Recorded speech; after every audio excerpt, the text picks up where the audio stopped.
Oh, there you are, YouTube. Doodle doodle doodle doodle do. Subscribe if you're interested. So, episode 2 of season 5 of The Crown. We're dealing with two different stories here. One of them is focused on Prince Philip, the other one on Princess Diana. The Prince Philip part isn't anything I knew about, but basically it's like a family member lost their very young daughter to an illness, and he's, coming to their aid, specifically the mother, trying to help her out and comfort her while she's grieving, and doing so with a sport that he recently took on because he used to play a lot of polo but got injured. And this sport is like carriage racing or carriage driving. I don't know really what's going on, but it's like four horses and a carriage. And I don't know, it's like they're bonding over this.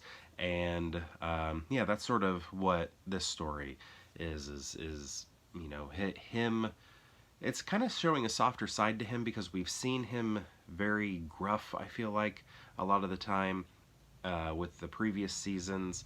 And here he's, extending his hand to help somebody who's grieving. So that was kind of nice to see. The Diana part, that is about a book that was written by Andrew Morton called Diana, Her True Story.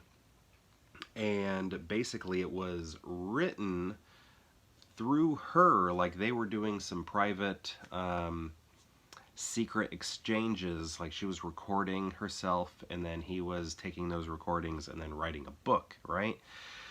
And nobody knew this was happening, and nobody knew it was happening at the time, and the writer actually never revealed that they were in contact until after she died, and then he like updated the book like after her death, sort of saying I had contact with her. This actually was in her words. It wasn't just me getting stuff from friends and stuff. I was getting this information from her. But yeah, this episode is about that, and gaining that information, and we're sort of learning, about, or I guess we are learning, but some of the stuff we did know just about Diana's upbringing, but we are hearing it, and other people are now knowing this, and it's being put in this book, right? And royal family obviously was very worried about it, and the institution, the firm, all worried about it and what it's going to do. It's going to cause a major rift in the family, and everybody's sort of seeing this happening. Like the family's going to crumble, the family's going to dissolve, all of this. Like even the prime minister in the previous episode was just like, what is going on? They could be on cloud nine and just the perfect example of family for the country, but they're not doing it.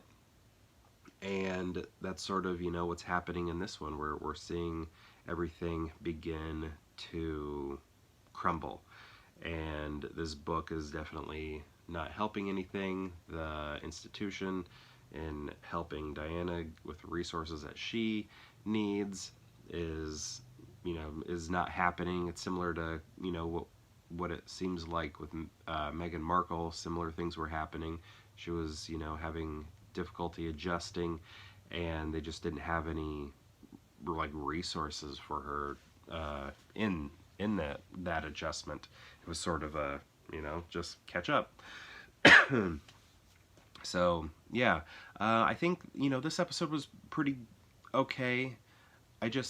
I think what I'm finding so far is I like the older stuff, because this is starting to get into stuff I know about and lived through, or learned about around her death, So things are starting to be a little more familiar to me, and I think what I like so much about the older seasons is that information, a lot of it felt very new to me, like, or it's just stuff I've heard, or I heard a headline, or just a small piece of information in like history class or something like that. But here it's like stuff, it's like feeling like stuff I've lived through, which is kind of weird. I mean, I guess I did live through it, but I wasn't fully cognizant of what was going on until, later into the 90s. But, Diana was ubiquitous. Everybody knew who she was. So, I guess, again, it feels like stuff I know about, and it doesn't feel as historical, and I feel like I'm missing that historical feeling that the previous seasons have, because all of that information just felt like so far before my time. So far before my time. Like Winston Churchill.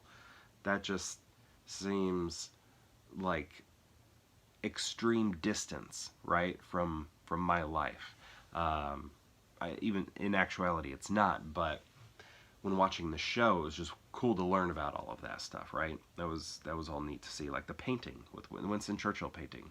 I'm an artist, and I didn't know that till the show, and then I looked it up, and it was great. I loved learning about all that. That was so good.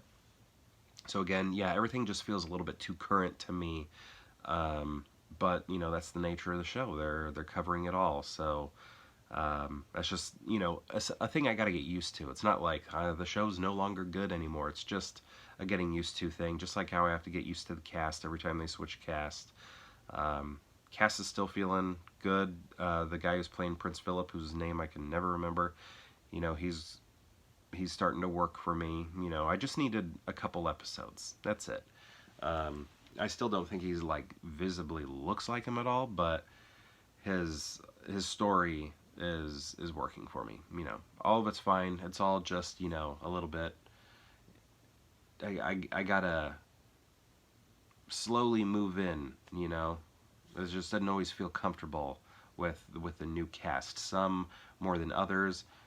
He was not one for me. The Queen Mother is not one for me who's really working yet. But this one was a good step in the direction for the actor playing Prince Philip.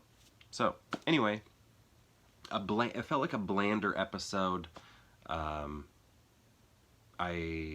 hope that's not the case moving forward with this stuff.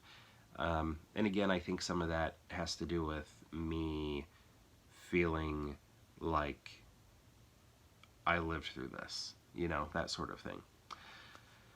Again, I wasn't aware of what was going on at this time, but in the late 90s, you pick up on all this. I picked up on a lot of this stuff. So, anyway, yeah, are you watching? What did you think of the second episode? I'd love to know. Let me know in the comments below. And perhaps I'll see you tomorrow for more Peer Hangout.